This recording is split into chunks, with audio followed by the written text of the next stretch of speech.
જ્યારે રામ અને લક્ષ્મણની જ્યારે માગણી કરી ત્યારે મહારાજ દશરથ કહે છે કે હે બાપ, રામ અને લક્ષ્મણ તો મારી ડાબી અને જમણી બે આંખ, હું કેમ આપું? અને બંને ભાઈઓ હજી નાના છે, એને શું ખબર પડે અસુરોનો વધ કરવાનો? એના બદલામાં હું તમને મારું સૈન્ય આપી દઉં, હાથી ઘોડા સંપત્તિ જોતી હોય તો આપી દઉં, તમારે જમીન ધરતી જોતી હોય તો આપી દઉં, તમે કયો એટલી મારા સૈનિકો આપી દઉં.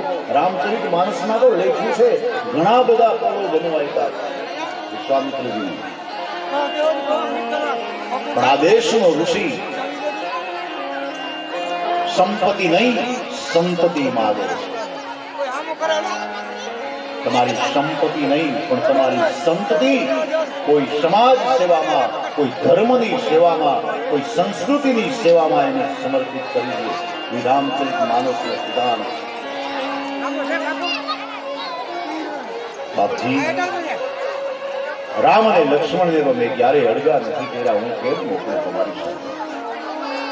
ત્યારે વિશ્વામિત્ર કહે છે કે હે મહારાજ, તો આજે ખાલી હાથે મારે તમારા આંગણેથી પાછું જવું પડશે. કાંઈ વાંધો નહીં, તમે તો ક્ષત્રિય છો, ધર્મની રક્ષા કરવી તો તમારો પરમ ધર્મ. પણ જોજો, જગતમાં અપકીર્તિ થશે તમારી. તમે સૂર્યવંશના પ્રતાપી સમ્રાટ છો, અને કદાચ આજે પુત્ર પ્રેમના કાંકણે બંધાય અને જો તમે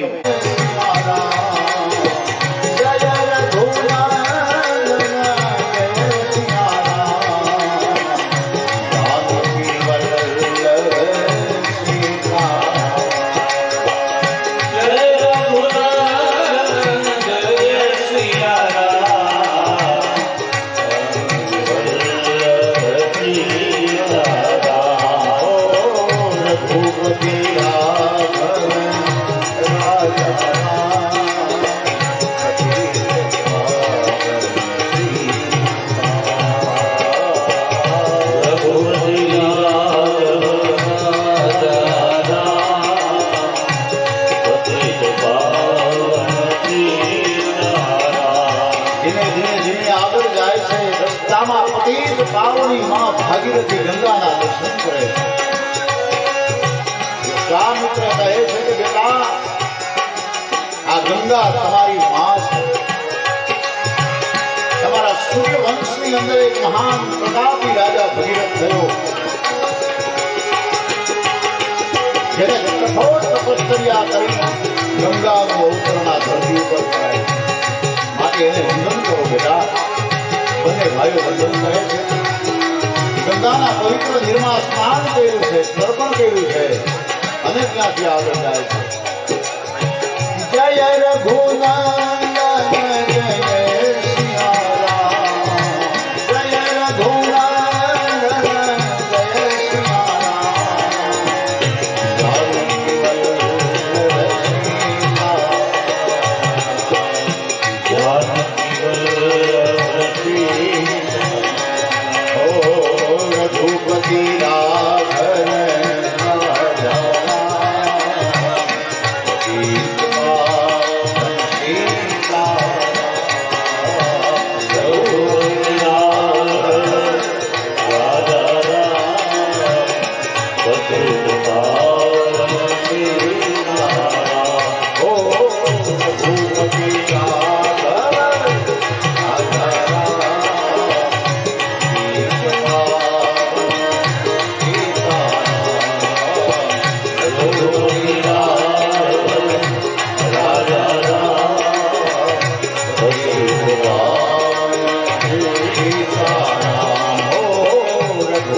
જનકપુરી મિથિલા નગરીની અંદર જ્યારે પધાર્યા છે ત્યારે મહારાજા જનક પણ સ્વાગત કરવા માટે દોડ કહે છે, ઓહો બાપજી પધારો.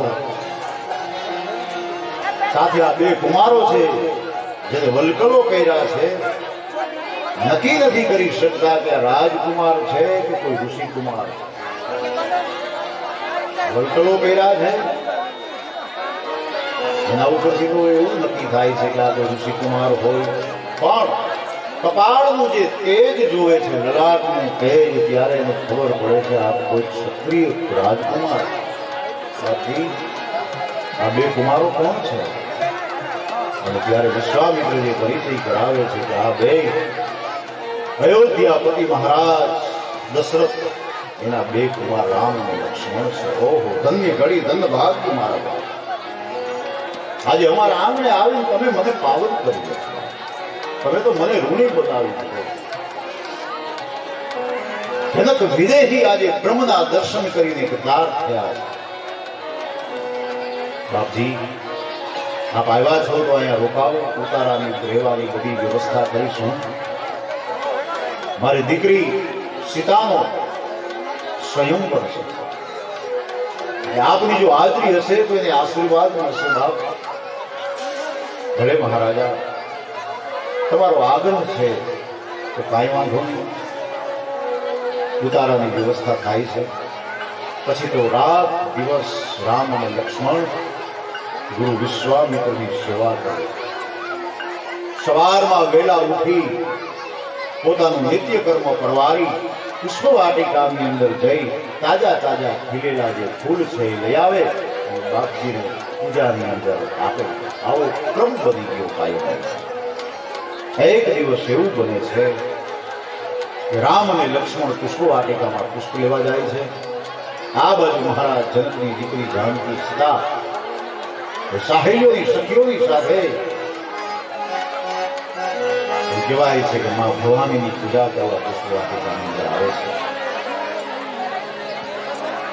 એની સખી જે હતી દાસી,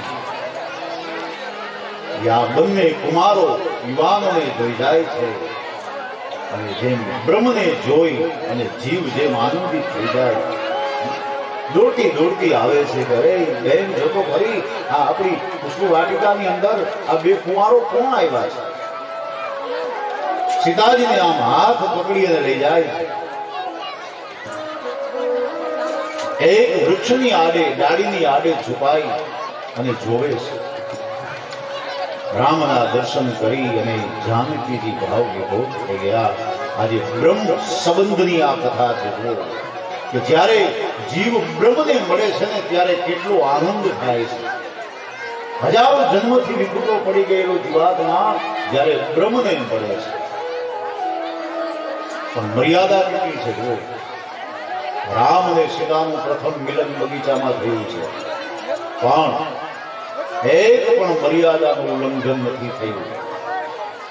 યુવાવસ્થા છે છતાં પણ મર્યાદાનું સંયમથી જતન કર્યું. કહેવાનું તાત્પર્ય એ છે કે દિવ્ય દાંપત્ય જીવન ક્યારે બને કે આ દેશનો યુવાન લગ્ન થાય, પ્રભુતામાં પગલા દાંપત્ય જીવનની શરૂઆત કરે, એના પહેલા ગુરુની સેવા કરે. અને આ દેશની દીકરી જ્યારે દાંપત્ય જીવનની શરૂઆત કરે એના પહેલા આદ્ય શક્તિ માં જગદંબાની ઉપાસના કરે તો એનું દાંપત્ય જીવન ક્યારેય બગડશે નહીં. દિવ્ય દાંપત્ય જીવન બની જાય. સીતાજીએ રામને જોયા, રામે સીતાને જોયા, તો સીતાની એ મર્યાદા ધરતી તરફ દ્રષ્ટિ છે.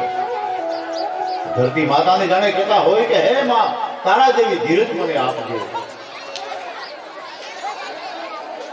આવી સંસ્કારી દીકરી. અને પછી તો એમ કહેવાય છે કે માં ભવાનીની પૂજા કરવા જાય છે. પૂજાનો થાળ હાથમાં થાળી લીધી છે. જય જય ગિરિવર રાજ